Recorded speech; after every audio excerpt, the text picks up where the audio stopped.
حسین یا حسین یا حسین عشق حسین میں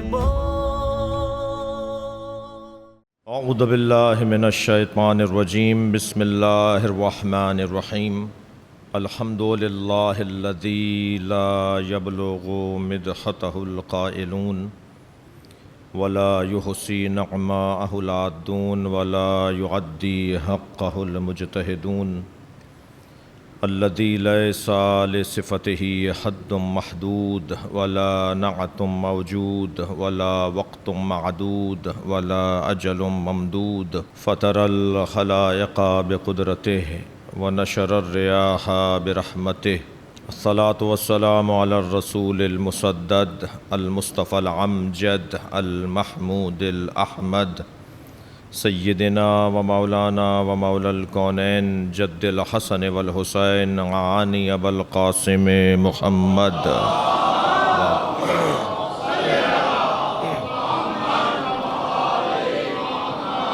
وآلہ الطیبین الطاہرین المعصومین الذین قال اللہ انما یرید اللہ لیذہب عنکم الرجس اہل البیت ویطہرکم تطہیرا اللہم صل علی محمد وعلی محمد ولعنۃ اللہ علی اعدائہم اجمعین من یوم عداوتہم الی قیام یوم الدین اما بعد قال الحکیم فی قرآن الکریم بسم اللہ الرحمن الرحیم قل انما انا بشر مثلکم یوحی الی انما الہکم الہ واحد فمن کان یرجو لقاء ربہ فلیعمل عملا صالحا ولا یشرک بعبادۃ ربہ احدا صلوات۔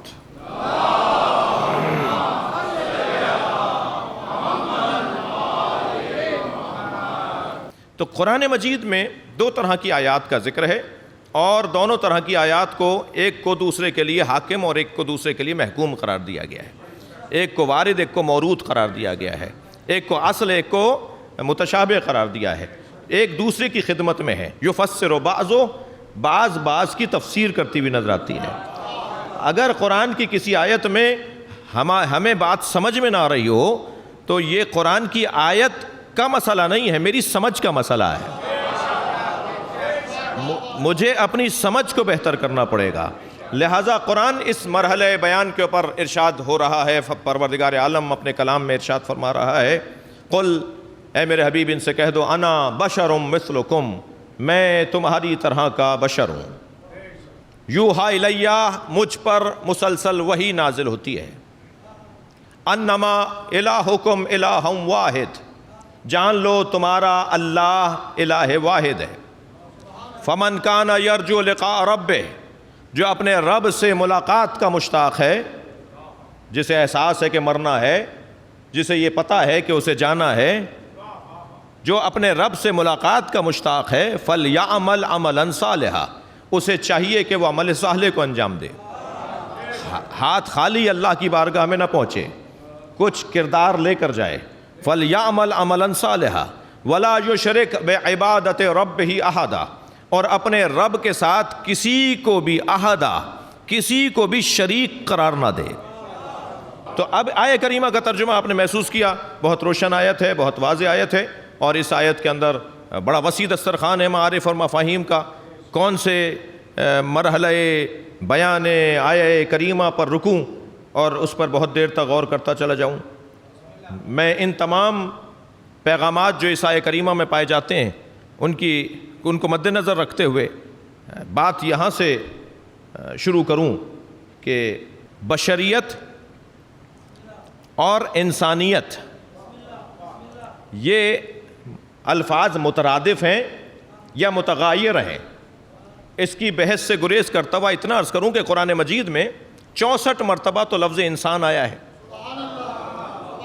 اور 22 مرتبہ لفظ بشر آیا ہے، تو لفظ انسان بھی انسان کے لیے استعمال ہوا ہے اور بشر بھی انسان کے لیے استعمال ہوا ہے۔ لفظ بشر جو پروردگار عالم نے استعمال کیا، یہ کیا یہ پیغام دے رہا ہے کہ نبی ہم جیسے ہیں؟ ممکن ہے کوئی کہے کہ صاحب سوال ہی نہیں بنتا، قرآن کی صراحت ہے کہ میں تم جیسا بشر ہوں۔ تو اگر سرکار دو جہاں نے یہ کہہ کر اپنا بیان روک دیا ہوتا کہ میں تم جیسا بشر ہوں تو شاید مجھے کسی سمجھنے اور سوچنے کی ضرورت ہی نہ ہوتی۔ بھائی اتنا بڑا مجمع یہاں بیٹھا ہے، دنیا میں لاتعداد لوگ جو میری گنتی میں نہیں ہیں وہ مجھے سن رہے ہیں، اتنی بڑی تعداد میں انسان مجلس کو سن رہے ہیں، کیا سارے انسان ایک جیسے ہیں؟ بھائی جنہیں اللہ نے ایک جیسا بنایا ہے وہ ایک جیسے نہیں ہیں۔ تو پھر ہم سرکار دو جہاں کے بارے میں کیسے کہہ سکتے ہیں، انبیاء کرام کے بارے میں کیسے کہہ سکتے ہیں کہ وہ ہم جیسے بشر ہیں؟ پھر آواز آئے گی کہ قرآن کے خلاف جا رہے ہو، قرآن پکار کے کہہ رہا ہے کہ اے میرے حبیب ان سے کہہ دو میں تمہاری طرح بشر ہوں۔ تو میرا تو سوال یہ ہے کہ یہ کون سا خاص اعلان تھا جو اللہ نے کروایا ہے؟ اعلان تو کسی خاص پیغام کا کروایا جاتا ہے۔ جب وہ ہماری طرح ہی بشر ہیں تو اعلان کی ضرورت کیا تھی؟ اعلان تو نماز کے بارے میں ہوگا کیونکہ ایک نئی چیز آ رہی تھی، اعلان تو روزے کے بارے میں ہونا تھا جو ایک نئی چیز آ رہی تھی، اعلان تو ہر اس چیز کے بارے میں کیا جائے گا جو پہلے نہیں تھی۔ نبی مکرم کو یہ کہلوانا کہ میں تمہاری طرح بشر ہوں، یہ کون سی نئی بات تھی جو اللہ نے اعلان کروایا؟ پیغام یہ دیا اللہ نے کہ تمہارے بشر ہونے میں اور میرے نبی کے بشر ہونے میں فرق یہ ہے کہ تم بشر ایسے ہو جو چاہو کرو۔ میرا نبی تو خود کو بشر بھی میری مرضی کے بغیر نہیں بولے گا۔ سوال یہ ہے کہ یا اللہ تو نے خود کیوں نہیں کہا کہ یہ بشر ہے؟ تم کہہ دو کہ میں بشر ہوں، تاکہ سمجھدار ہوں گے، باشعور ہوں گے تو سمجھ لیں گے۔ جو اپنے منہ سے کہے کہ میں بشر ہوں اور اس کے ایک اشارے پہ چاند دو ٹکڑے ہو جاتا ہو، سورج پلٹ کر آ جاتا ہو، کنکریاں ہاتھوں پہ کلمہ پڑھتی ہوں، درخت اس کے اشارے پہ چلتا ہوا آ جاتا ہو، تو کیا تم بھی ایسے ہی بشر ہو؟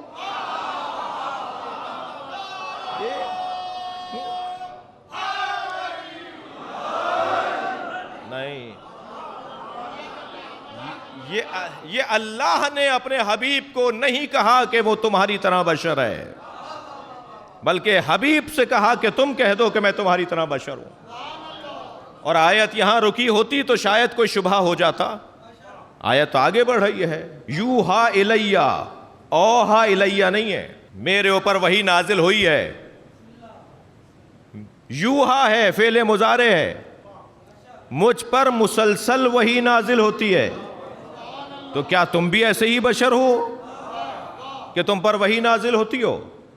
ایک بہت بزرگ عالم دین جناب اظہر حسن زیدی کا ایک جملہ میں آپ کو ہدیہ کروں تاکہ ان کی روح بھی شاد ہو۔ اور اظہر حسن زیدی فرماتے ہیں وہی ہے جو ہر ایک کو منہ نہیں لگاتی۔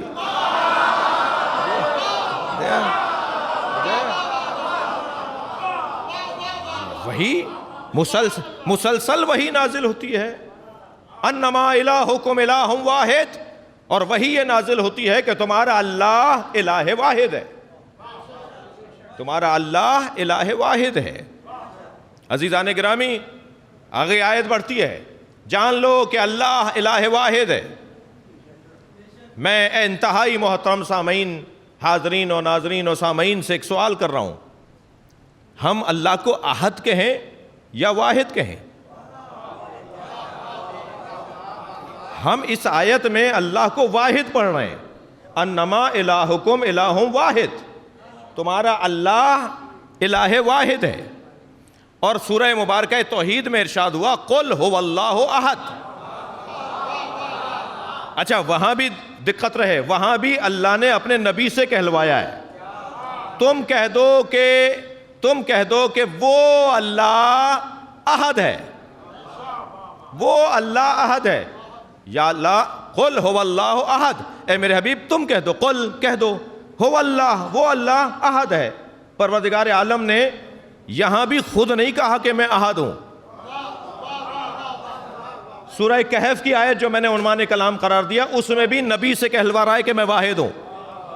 یہاں سورہ توحید میں بھی سرکار سے کہلوا رہا ہے کہ میں احد ہوں۔ پہلے تو یہ بات روشن رہے کہ اللہ کو بھی ایسے پرستار چاہیے، دقت چاہوں گا، اللہ کو بھی ایسے پرستار چاہیے جو مصطفیٰ کے ذریعے آتے ہوں. جی جو بغیر نبی کے اللہ مانے، جو بغیر مصطفیٰ سرکار کے اللہ مانے، اللہ ایسے مواحد بھی نہیں چاہتا. وہ احد کی بحث ہو یا واحد کی بحث ہو، اللہ کو احد کہہ کر یاد کیا جائے سورہ توحید میں، یا سورہ کہف کی آخری آیت میں واحد کہہ کر یاد کیا جائے، وہ بھی نبی کہلوائیں گے، یہ بھی نبی کہلوائیں گے. تو نبی کے ذریعے دیکھیے، غیر مسلم، اب وہ ہندو مذہب ہو، وہ یہودی مذہب ہو، وہ کوئی بھی غیر مسلم ہو، وہ سب اللہ کو مانتے ہیں. دنیا میں آپ مجھے دکھائیے جو اللہ کو نہ مانتا ہو کوئی. اللہ کو سب مانتے ہیں، اور شاید یہی وجہ ہے عقیدہ توحید کی حساس اور باریک اور حسین اور ظریف وادی سے گزر رہا ہوں. دنیا میں کوئی ایک دکھائیے جو اللہ کو نہ مانتا ہو. جو اللہ کو نہیں مانتے وہ بھی ایٹم کو مان کے کسی مبدا کو ضرور مانتے ہیں، وہ بھی کسی آغاز کو ضرور مانتے ہیں. اب یہ اور بات ہے کہ کچھ بے شعور آغاز کو مانتے ہیں، کچھ خالق شعور آغاز کو مانتے ہیں. مانتے وہ بھی ہیں کہ کہیں سے بات شروع ہوئی ہے، توجہ ہے، کہیں سے بات ضرور شروع ہوئی ہے. کوئی ایک تھا جہاں سے سب ہوئے، کوئی واحد تھا، کوئی احد تھا، کوئی مبدا تھا، کوئی اول تھا، کوئی پہلا تھا جہاں سے سب شروع ہوئے. اب وہ پہلے کو کوئی ایٹم کہتا ہے، کوئی ایک فضا میں دھماکہ کہتا ہے، کوئی ایک جو ہے وہ کسی چیز کا پھوٹنا اور پھلنا کہتا ہے. تو ہم کہتے ہیں کہ وہ ہے کہ جو آغاز جس سے ہوا وہ خالق عقل ہے. آپ ایسے کو آغاز مانتے ہیں جو عقل ہی نہیں رکھتا، شعور ہی نہیں رکھتا. ہم اسے آغاز مانتے ہیں جو خالق عقل ہے. تو مانتے تو آپ بھی ہیں، مانتے ہم بھی ہیں. اب یہ دونوں کے ماننے میں فرق کیا ہے؟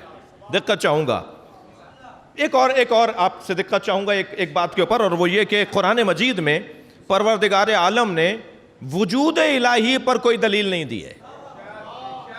میں قرآن کے طالب علموں سے مخاطب ہوں، ضمنی طور پر، ذیلی طور پر، ثانوی طور پر پروردگار عالم نے قرآن میں آیات میں ثانوی طور پر ضمناً وجود الہی پر تو بات کی ہے، اصالتاً وجود الہی پر بات نہیں کی ہے. یعنی آغاز ہی اللہ کے وجود پر، دلیلیں اللہ دے کہ اللہ ہے. اللہ ہے پر بحث نہیں ہوگی، کیسا ہے، کون ہے. بات اللہ کی احدیت اور صمدیت اور واحدیت پر ہوگی، بات اللہ کے وجود پر نہیں ہوگی. کیوں نہیں کی اللہ نے قرآن مجید میں؟ کوئی دلیل نہیں دی اللہ نے اپنے وجود کے اوپر. اس لیے کہ وجود الہی فطریات کا حصہ ہے. میں دقت چاہوں گا سننے والوں سے، وجود الہی فطریات کا حصہ ہے. جیسے جیسے مجھے یہ احساس ہوتا چلا جائے کہ میں وجود رکھتا ہوں، دقت چاہوں گا، جیسے جیسے مجھے یہ احساس ہوتا چلا جائے کہ میں وجود رکھتا ہوں، ایسے ایسے میرے وجود کا احساس وجود خالق کا احساس دلاتا ہے. کیا میں ہمیشہ سے ہوں؟ جب معصوم امام کی خدمت میں آ کر کسی نے کہا اللہ ہے، حضرت نے فرمایا تم ہو؟ معصوم امام نے، ائمہ اہل بیت میں سے ایک امام نے فرمایا تم ہو؟ اس نے کہا جی ہوں. حضرت نے فرمایا یہ بتاؤ ہمیشہ سے ہو یا بعد میں ہوئے ہو؟ کہنے لگا جی بعد میں ہوا ہوں. تو حضرت نے فرمایا جس نے تمہیں عدم سے وجود عطا کیا وہ کون تھا؟ کہنے لگے میرے ماں باپ. کہ وہ ہمیشہ سے تھے یا بعد میں ہوئے؟ کہنے لگا وہ بھی بعد میں ہوئے. حضرت نے فرمایا جنہوں نے انہیں وجود دیا تھا وہ ہمیشہ سے تھے یا بعد میں ہوئے؟ حضرت نے فرمایا تم یہ گفتگو قیامت تک جاری رکھو گے، آخر تمہیں یہ کہنا پڑے گا کوئی ایک ہے جسے کسی نے وجود نہیں دیا.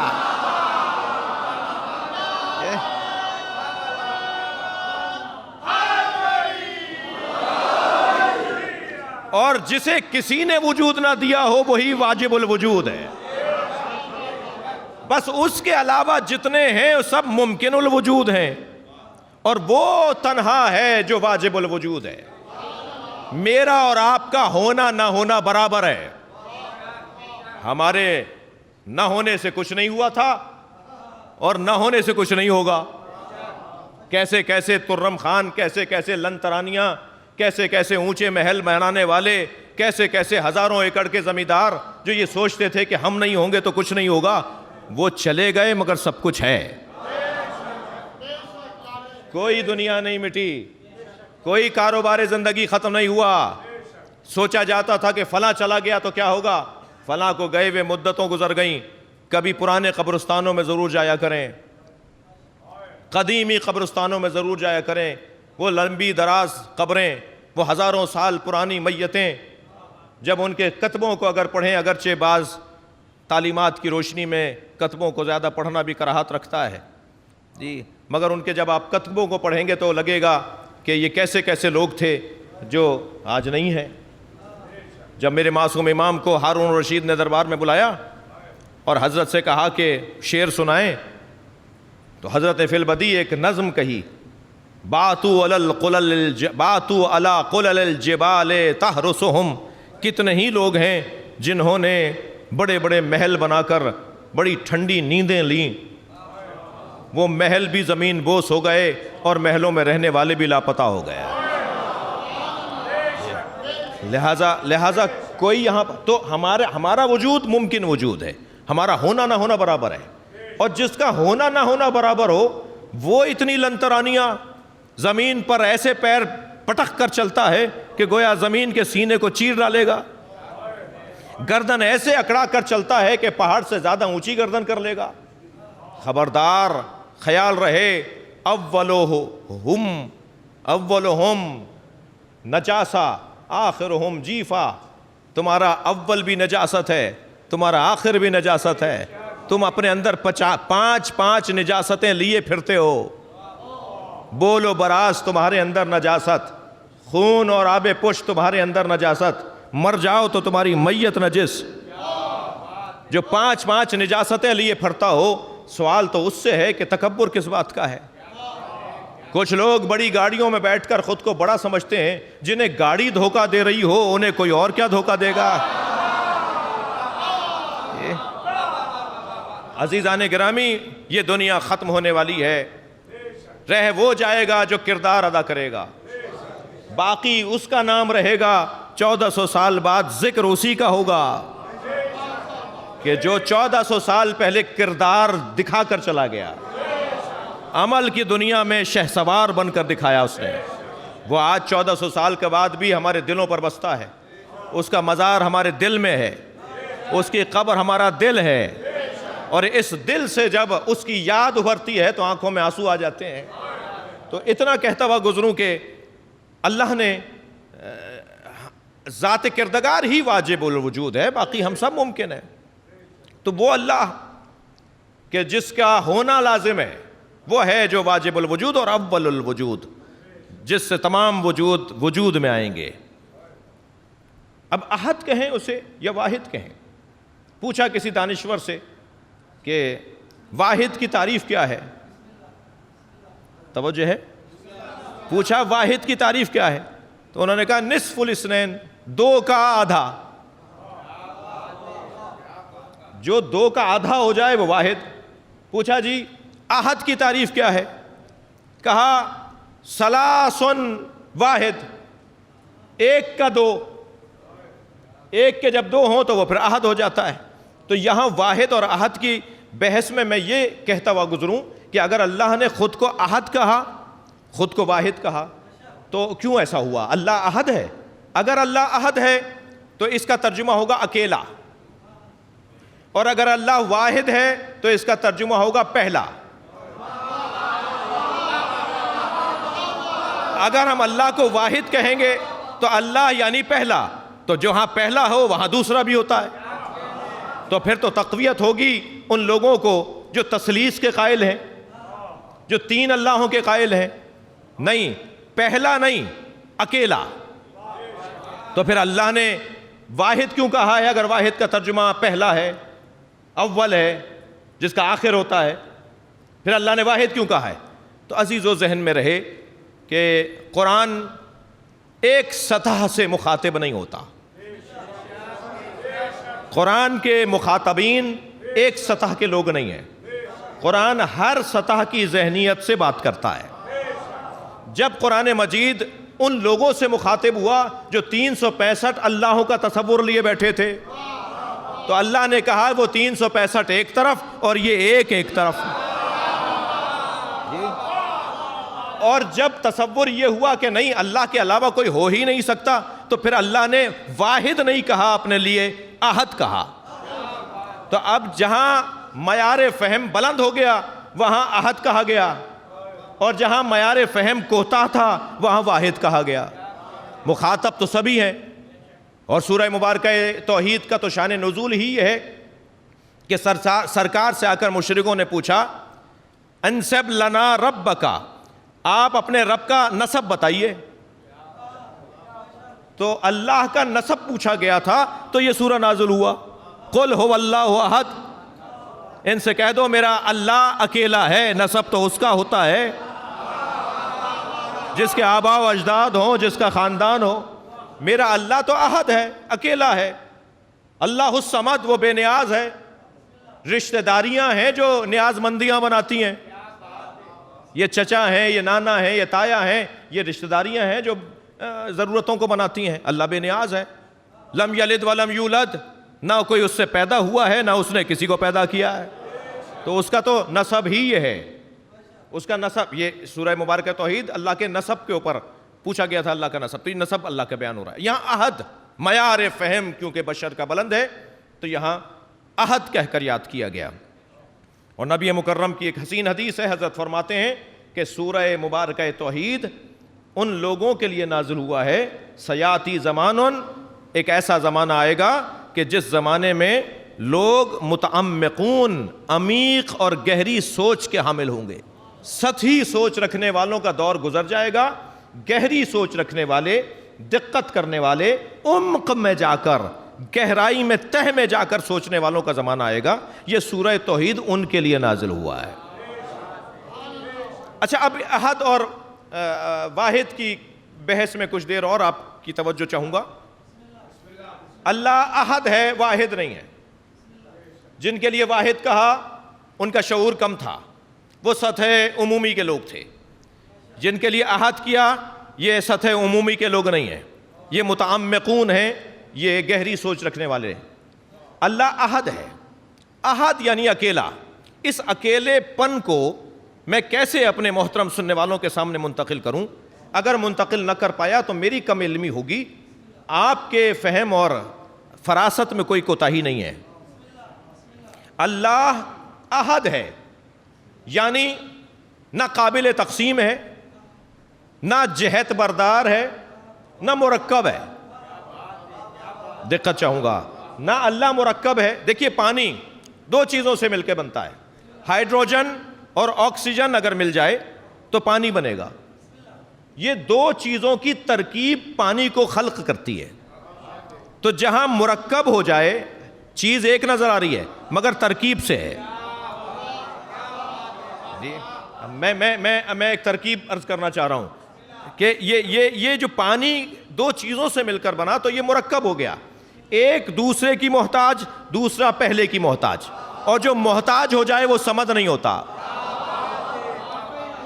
جو محتاج ہو جائے وہ بے نیاز نہیں ہوتا۔ کبھی تو یہ دو چیزوں سے مل کے ترکیب سے کوئی ایک وجود میں آتا ہے، اور کبھی جہت ہوتی ہے۔ مثلا میرے یہ دونوں ہاتھ ایک جیسے ہیں، 5 انگلیاں ہیں، 14 پورویں ہیں، ہاتھوں میں لکیریں ہیں، اور ان کا سائز اور ان کا جو مساحت ہے وہ ایک جیسی ہے۔ ایسا نہیں ہے کہ ایک ہاتھ جو ہے وہ ایک سائز کا ہے اور دوسرا ہاتھ اس کی مساحت کم ہے، یہ دونوں ایک جیسے نظر آ رہے ہیں۔ یہ ایک جیسے ہیں، یہ سیدھا، یہ الٹا۔ یہ سیدھا اور الٹا کہہ کر میں بتا رہا ہوں کہ یہ اس جہت میں ہے، یہ اس جہت میں ہے، یہ اس طرف ہے اور یہ اس طرف ہے۔ تو کبھی کبھی دو چیزیں جہت کی وجہ سے ہوتی ہیں۔ اب یہ نہیں ہوگا تو یہ خود اشارہ ہے، ہاذا، کبھی بھی اللہ کے لیے ہاذا کا لفظ نہیں آئے گا، اس لیے کہ جہاں بھی اللہ کے لیے ہاذا کا لفظ کو استعمال کرے گا وہ سمت کی طرف اشارہ ہے، اور اللہ کو سمت میں محدود کرنا یہ سمدیت کے خلاف ہے۔ اللہ جہتوں میں محدود نہیں ہے. کیا اللہ یہاں ہے؟ ہاں اللہ یہاں ہے. کیا اللہ یہاں نہیں ہے؟ ہاں اللہ یہاں ہے. اللہ میرے ہاتھ میں ہے؟ نہیں. کیا اللہ میرے ہاتھ میں نہیں ہے؟ ہاں. میں اگر محدود کر کے کہوں اللہ میرے ہاتھ میں ہے تو یہ میں نے محدود کر دیا، جواب آئے گا نہیں. اور اگر میں کہوں اللہ میرے ہاتھ میں نہیں ہے، جواب آئے گا ہاں ہے. اسی کو تو بسیط کہا جاتا. صلوات پڑھیں گے محمد و آل محمد.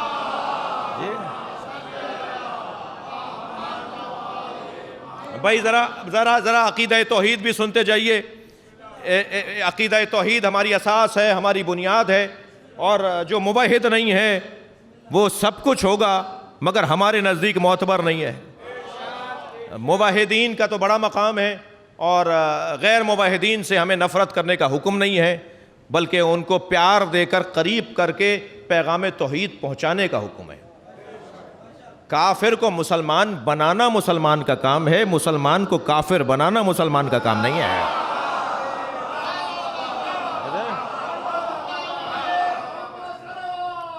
اللہم صل علی محمد و آل محمد. جی یہاں موحدین کا مجمع، سامعین اور جو میرے غیر موحد لوگ سن رہے ہیں ہمیں، انہیں دعوت دے رہے ہیں کہ ذرا توحید پر غور کریں. اور اصول دین میں بھی توحید اصل اول ہے. اصول دین میں توحید اصل اول ہے. جی توحید اللہ کو ایک بنانا نہیں ہے. توحید کا کیا ترجمہ کروں؟ توحید کا عقیدہ اللہ کے وجود پر بحث نہیں کرتا. توحید کا عقیدہ اللہ ہے اور اب کیسا ہے پر بحث کرتا ہے.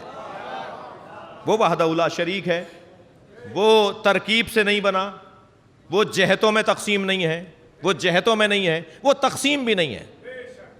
مثال کے طور پر اسی ممبر کا پہلا زینہ، دوسرا زینہ، تیسرا زینہ، چوتھا زینہ، جی یہ زینے خود تقسیم ہو رہے ہیں یا نہیں ہو رہے؟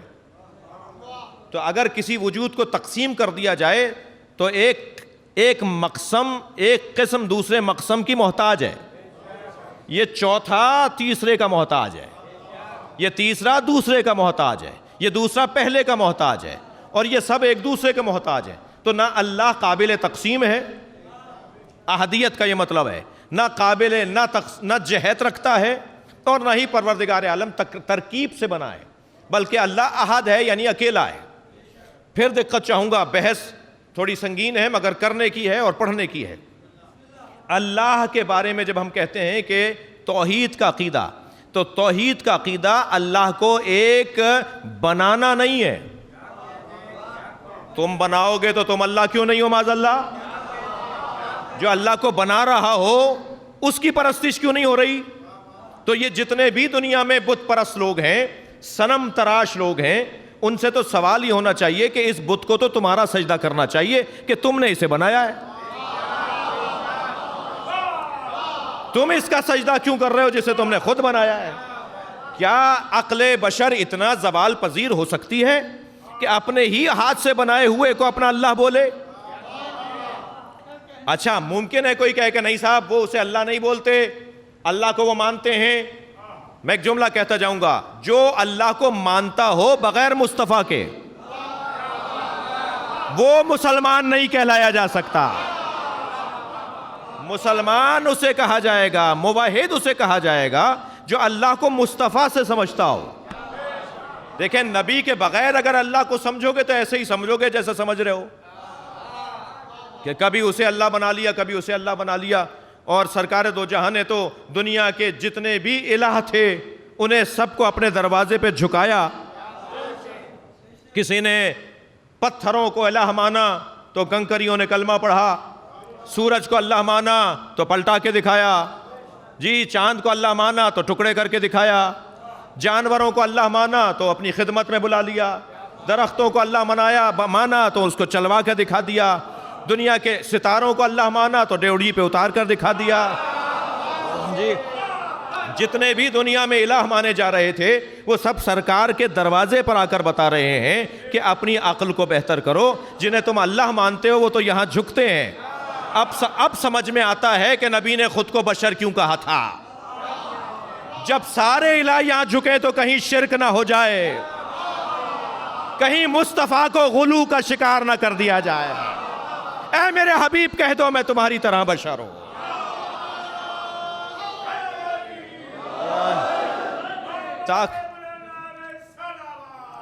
اللہم صلی علی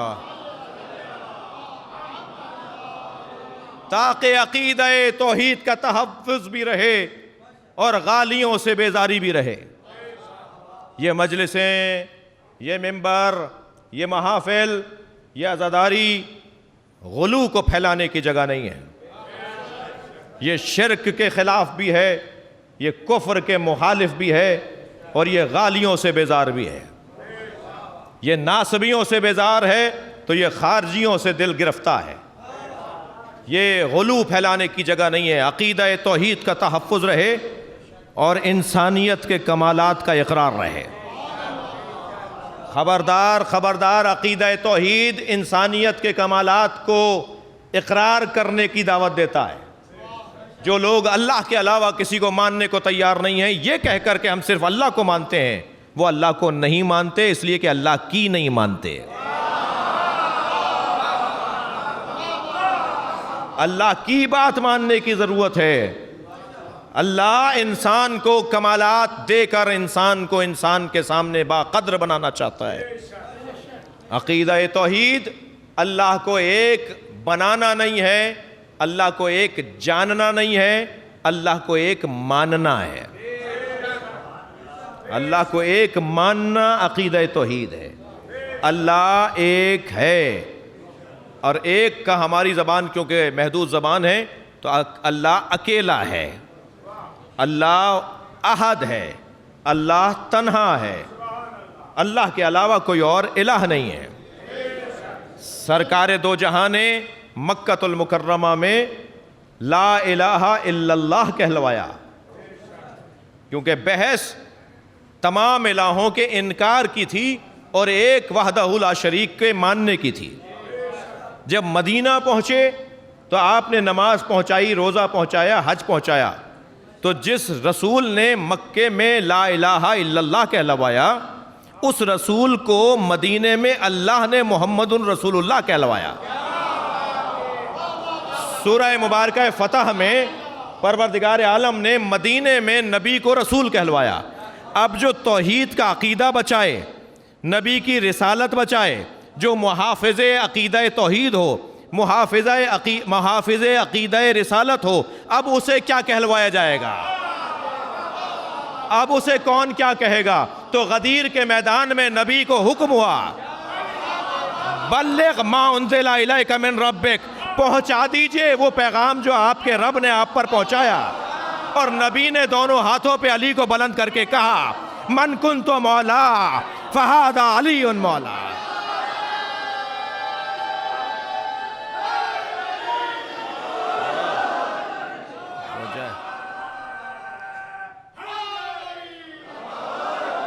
مکے کی سرزمین الہوں کی زمین تھی. 365 خدا تو خانہ کعبہ میں رکھے ہوئے تھے. اگر نبی نے کہہ دیا ہوتا میرے اللہ کو مان لو تو یہ اللہ ماننے میں غنی تھے. کہتے ہم ایک اور اللہ کو مان لیتے ہیں, جو 365 مان سکتے ہیں وہ 366 بھی مان سکتے ہیں. مگر نبی نے کب کہا کہ میرے اللہ کو مان لو؟ مسئلہ تو یہیں سے شروع ہوا, دشمنی تو یہیں سے شروع ہوئی, مارنے کے ارادے تو یہیں سے شروع ہوئے, ہجرت کا سبب تو یہی تھا, جانوں کے نذرانے تو اسی وجہ سے دیے گئے, قربانیاں تو اسی وجہ سے دی گئیں کہ نبی نے یہ نہیں کہا کہ میرے اللہ کو مان لو, فرمایا پہلے سارے الہوں کا انکار کرو, پہلے سارے الہوں کا انکار کرو پھر میرے اللہ کو مانو. لا الہ کہو پہلے, پھر کہو الا اللہ. پہلے انکار ہے پھر اقرار ہے. تو اللہ کی وحدانیت بھی قابل قبول نہیں ہے جب تک انکار نہ ہو. اور انکار سے گھبرانے والے ذرا سوچیں، انکار تو طہارت کو کہتے ہیں، اقرار اس کے بعد ایک عمل اور ایک مرحلہ شمار کیا جاتا ہے. کہا سارے الہوں کا انکار کرو، لا الہ الا اللہ، لا الہ الا اللہ. ذرا توجہ چاہوں گا، کلمہ تو ایک ہے مگر حصے اس کے دو ہیں. لا الہ، پھر اللہ کے استثناء کے ساتھ الا اللہ، اللہ، کوئی الہ نہیں ہے سوائے اللہ کے. اچھا اب کبھی بحث ہوگی، کبھی کسی اور موقع پر ہمارے اس رسانے نے، بول ٹی وی چینل نے، اگر ہمیں دوبارہ ایسے ہی کوئی موقع ہوا اور ہمیں اتفاق ہوا حاضری دینے کا اور ان کی دعوت پر اسے قبول کیا، تو ہم اس بحث میں بھی چاہیں گے کہ مبتلا ہوں کہ خود لفظ اللہ کیا مطلب رکھتا ہے. اس کا کوئی ترجمہ ہی نہیں ہے.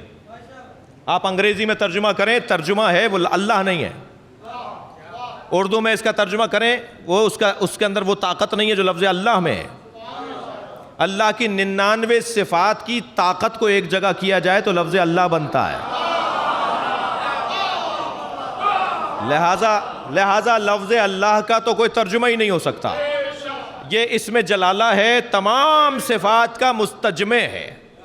مستجمع جمیع صفات الہی کو لفظ اللہ کہا جاتا ہے. کبھی خود لفظ اللہ پر اللہ کی خدمت میں حاضری ہو. لیکن اس کلمے پر ذرا غور کریں، میں اپنے بیان کے آخری مرحلے میں داخل ہونے جا رہا ہوں. لا الہ، تمام الہوں کا انکار. نہیں کہا لا صنم الا اللہ. نبی کہلوا دیتے، کہہ دو ان سے لا صنم الا اللہ، کوئی بت نہیں ہے سوائے اللہ کے. یہ نہیں کہا گیا کوئی بت نہیں ہے سوائے اللہ کے، کہا گیا کوئی الہ نہیں ہے سوائے اللہ کے. کیونکہ الہ صرف بت نہیں ہے، الہ قدرت بھی ہے. کوئی طاقتور ہو جائے تو اپنے آپ کو اللہ بولتا ہے، الہ قدرت. کوئی متکبر ہو جائے تو الہ تکبر. جی کوئی صاحب ریاست ہو جائے تو الہ ریاست. کیا کہا تھا فرعون نے، نمرود نے، حامان نے، شداد نے؟ یہ کہتے تھے ہم سب سے بڑے اللہ ہیں. تو وہ بت تو نہیں تھے، وہ صنم تو نہیں تھے، وہ تراشے ہوئے بت تو نہیں تھے، مگر وہ اپنے آپ کو اللہ کہتے تھے. تو نبی نے یہ نہیں کہا کہو کہ لا صنم الا اللہ. نبی نے فرمایا لا الہ الا اللہ. ہر طرح کی برتری کو انکار کرو، ہر طرح کی الوہیت کا انکار کرو اور ایک اللہ کی برتری کو مانو. جب کوئی آیا میرے مولا امام جعفر صادق علیہ السلام کی خدمت،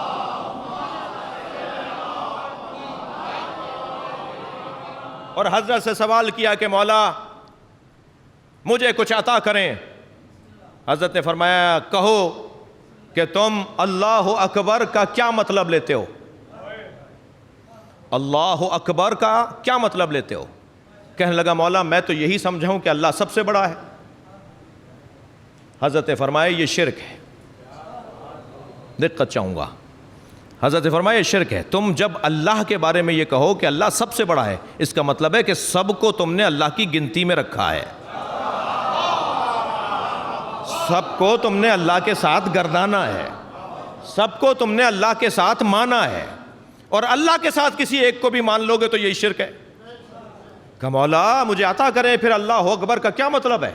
حضرت نے فرمایا اللہ اکبر ان یوصفا، اللہ بلند ہے ہر تعریف سے. جو بھی میں بولوں گا اس سے بلند ہے. جو بولے گا اللہ کے بارے میں تعریف میں اس کی، اللہ اس سے بلند ہے. اللہ اکبر کا یہ مطلب ہے. تو اللہ الہوں کا انکار.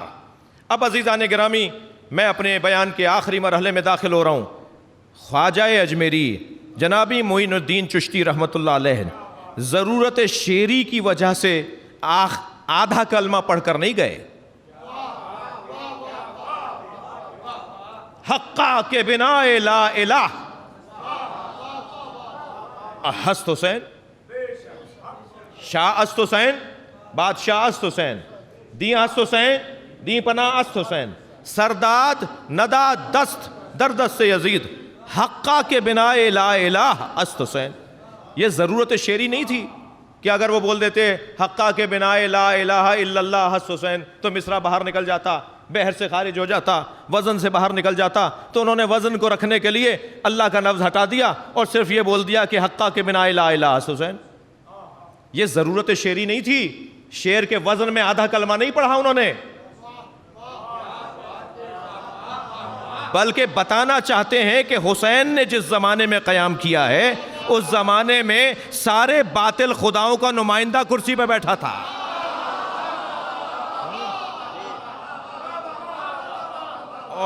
اور جب سارے باطل خداؤں کا نمائندہ کرسی پر بیٹھا ہو تو جو اس کے خلاف قیام کرے وہ بنیاد لا الہ ہے۔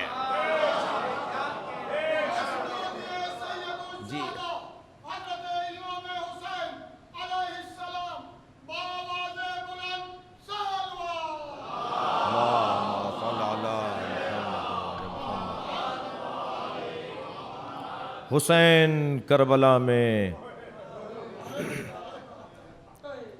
عقیدہ توحید کے تحفظ کے لیے آئے ہیں، اس لیے کہ نمازیں پڑھی جا رہی تھیں، اللہ مانا جا رہا تھا، مگر الہوں کا انکار نہیں تھا، الہوں کا انکار نہیں تھا۔ کربلا میں الہوں کے انکار کی خاطر جان دی گئی ہے۔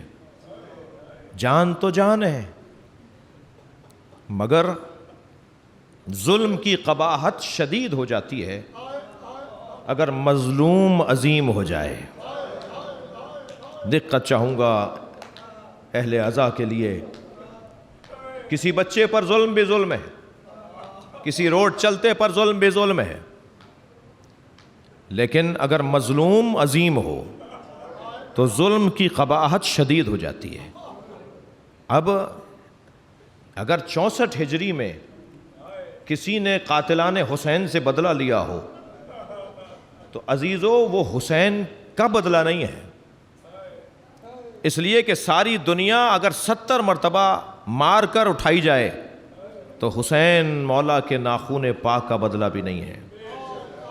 یہ حسین مولا کے خون کا بدلہ نہیں تھا، یہ حسینیوں کا حوصلہ بڑھانا، ہمت بندھانا تھا، ورنہ حسین کا کون بدلہ ہو سکتا ہے جس کے خون پر زمین کانپتی ہو، جس کی شہادت پر آسمان روتا ہو، جس پر فرشتے گریا کرتے ہوں، جس پر طیور اور وحوش گریا کرتے ہوں، جس پر نبی مکرم نہیں، نبی مکرم ہی نہیں بلکہ حضرت آدم نے گریا کیا ہو، حضرت ابراہیم نے گریا کیا ہو، حضرت موسیٰ جب گزرے کربلا کی زمین سے، ٹھوکر لگی، زمین پر گرے، پیشانی سے خون نکلنے لگا، کیا اللہ، کیا مجھ سے کوئی کوتاہی ہو گئی؟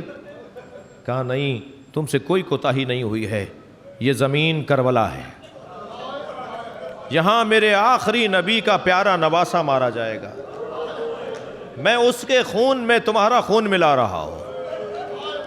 حضرت ابراہیم جب گرے زمین پر، کربلا کی زمین پر، تو یہی کہا، اے ابراہیم تمہاری نسل سے ایک نبی کا نواسہ حسین یہاں مارا جائے گا، میں تمہارا خون اس حسین کے خون کے ساتھ ملا رہا ہوں۔ تو کربلا تو عجیب زمین ہے، جو رشک جنت ہے، جو تمام زمینوں کی سردار زمین ہے، وہاں ایک قافلہ پہنچ چکا، مگر یہ قافلہ 2 محرم کو آیا اور عزادارو 7 محرم سے پانی بند ہو گیا۔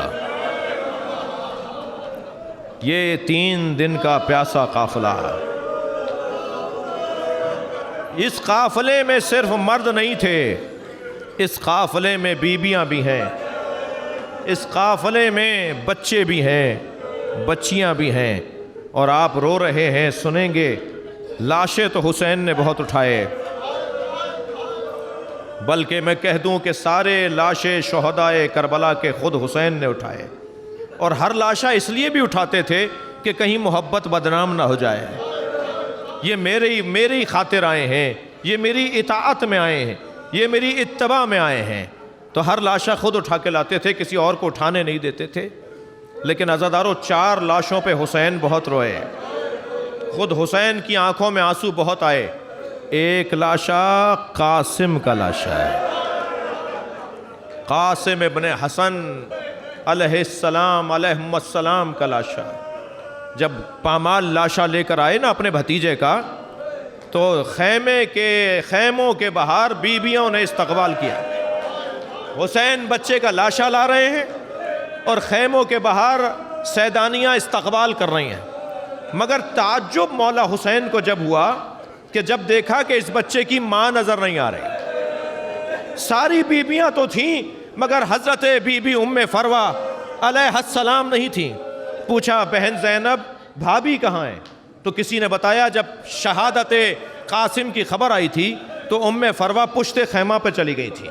اب جا کر جناب زینب نے کیا دیکھا؟ پیشانی سجدے میں ہے اور جناب ام فروہ تسبیح پڑھ رہی ہیں، شکراً شکرا، حقاً حقا، یا اللہ تو نے میری قربانی کو قبول کر لیا۔ یہ شیر دل ماں۔ عزادارو، ایک اور لاشا ہے جس پر حسین بہت روئے، وہ لاشا علی اکبر کا لاشا ہے۔ کڑیل جوان ہے، شبیہ مصطفیٰ ہے۔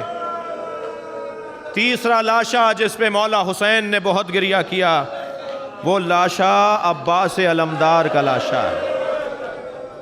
کمر پکڑ پکڑ کر لاشے تک پہنچے۔ اور چوتھا لاشا عزادارو، وہ چھوٹا بہت تھا مگر حسین سے اٹھتا نہیں تھا۔ کبھی آگے جاتے تھے انا للہ، کبھی الٹے پیر واپس آتے تھے۔